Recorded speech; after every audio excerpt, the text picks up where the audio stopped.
Hey fans, this is Pat Combs, former Phillies left-handed pitcher, and you're listening to Sports and Rants.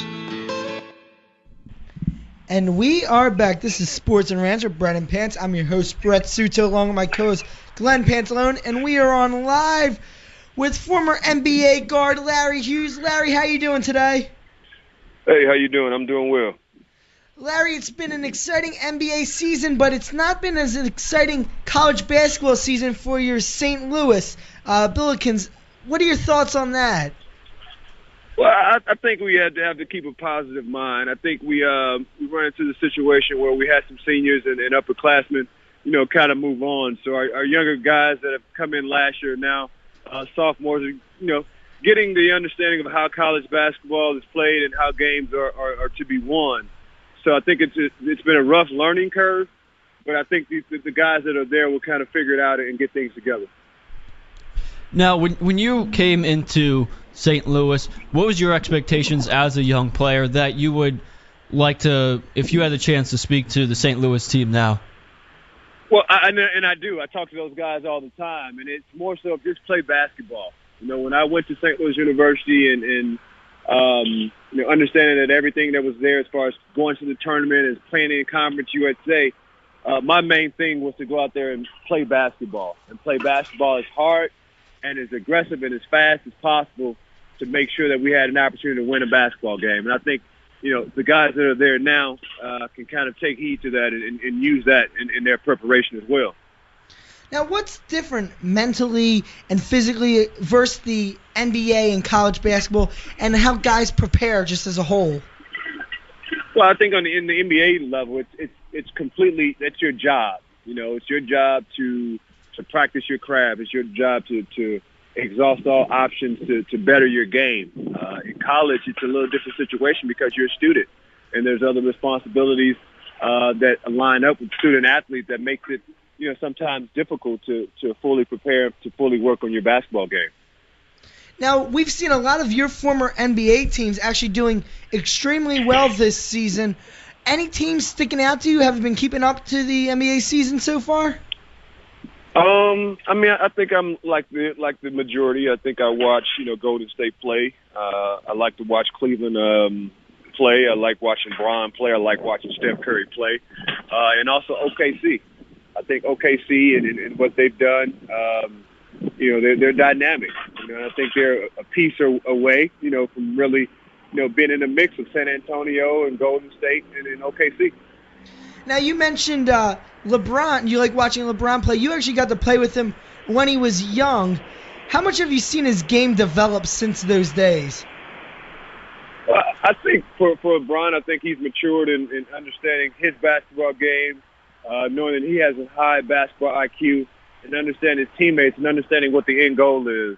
When he first came in, obviously he was prepared to go out and be a dominant force, and the understanding of winning and how to win, I believe that came later with his experience in Miami. So I think he's doing a great job now. And the team you started with and our hometown team, the Philadelphia 76ers, haven't been doing so well. What are your thoughts on the whole tanking and drafting, just stacking draft picks?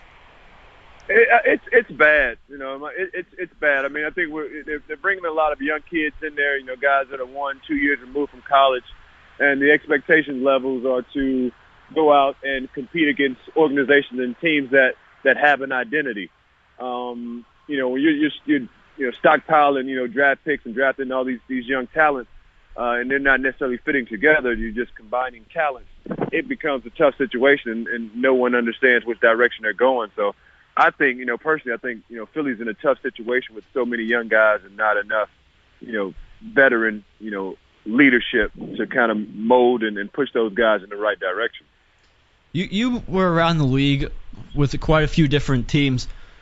If you were a free agent now, how would you look at the Sixers if you got a call from them? Would they be at all appealing to you to join the Sixers? Well, I think it's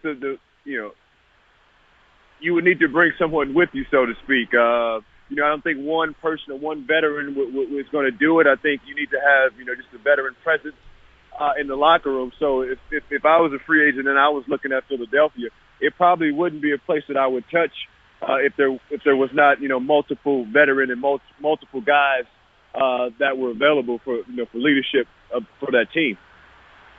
Now, Larry, we want to get a little bit into how you started playing basketball in your early career. So was basketball something that you always wanted to do? Did you always want to be a professional athlete growing up? No, not at all. I never really had dreams or aspirations as a kid to, be a professional. I never really watched basketball growing up. I played schoolyard basketball and pickup basketball around the area, but I never, was focused on dreaming to be an NBA player. That, really didn't come into play until I was, a sophomore in high school, where I had thoughts of, maybe, finishing a strong high school career, getting a college scholarship, then having the opportunity to play professionally. So it kind of came later for me, but it's really the only sport that I played that was organized. I played, schoolyard baseball, schoolyard football, schoolyard basketball, but basketball was the only sport that I was able to play organized sport in. Now, what stuck out to you about St. Louis, and why did you end up going to school there? And you ended up, as we all know, taking the team to the tournament. What stuck out to you, and what made you help make your decision? Well, my family is very important. My city is very important, and what we represent in this area around this city is very important to me. So for me, the ability for my family to watch, another, expected 4 years of basketball. My brother was living at the time, so with them having the ability to come to the arena and see me play and just kind of further my development at home in St. Louis was a win-win for me, because I'm a hometown guy, through and through. Was there ever any other schools that were out trying to get you, or were you no doubt about it, St. Louis all the way? Well, I took visits. Obviously, I was recruited by Syracuse, Michigan, Illinois, KU, the top schools in the country. It was just a matter of understanding what the opportunities that those schools and those places could offer me, and could they offer me something better than what my hometown could offer. And it boiled down to the fact that I didn't believe that they could, and I think I made the right decision in that regard. How do you think St. Louis helped develop your game and to become an NBA player? Just the mentality. It takes a lot of hard work, good people in your corner, and a lot of luck. So I think with those three things combined, I just was fortunate enough to have the opportunity to reach that next level of basketball. St. Louis as a whole, as a community, gave me, kind of the strength to understand that I could do anything, and I could compete with anyone. So it was more of a grassroots kind of effect, I would say, is just knowing that the city where I come from, I would have a chance to compete at a high level. Now, you would be drafted 8th overall. What was the whole draft process like? All the scouts at your games? Did you know you were going to go to the Sixers? Not really.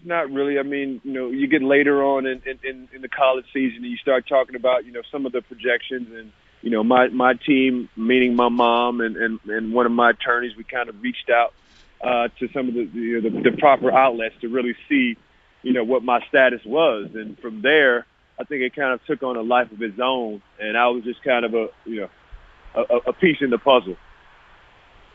Now, when you got that phone call that you were going to become a Sixer, what was your first thought?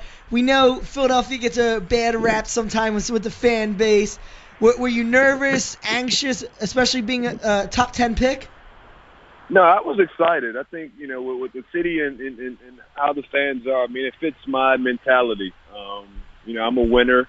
I want to compete. I want to play hard. I don't want to give an inch. So I thought that my personality and where I came from, lined up well with the Philadelphia culture. I knew that I would be coming in and playing with Allen Iverson. And, I was drafted on a lockout season, so it took me a while to get involved into the Philadelphia system and how they do things. But, once I was drafted, I was excited to get up there, find a place, and connect with Allen and then figure out where we would work out. Yeah, like you said, you connected with Allen, and you guys were a very good duo together. What made you guys so special and so good? And as we all know now, Allen Iverson is on the verge of getting into the Hall of Fame. Do you have any thoughts on that too? Really just similar black backgrounds, similar family upbringings. We kind of gravitated towards each other. We're not too far off in age. We had some of the same life experiences that we were able to kind of talk about, to kind of give a little guidance, but at the same time we're still in the same place, so we could really talk to each other about the situation. And I think that's him going into the Hall of Fame. I mean, I know he's nominated, but I don't think there'll be any issue or any pushback, from him, being a first-time guy, representing what he represents. At the end of the day, the Hall of Fame is about basketball and what you accomplished throughout your career, and there's none better than what he did. Yeah, and after a few years with the Sixers, you would move on and go to Golden State.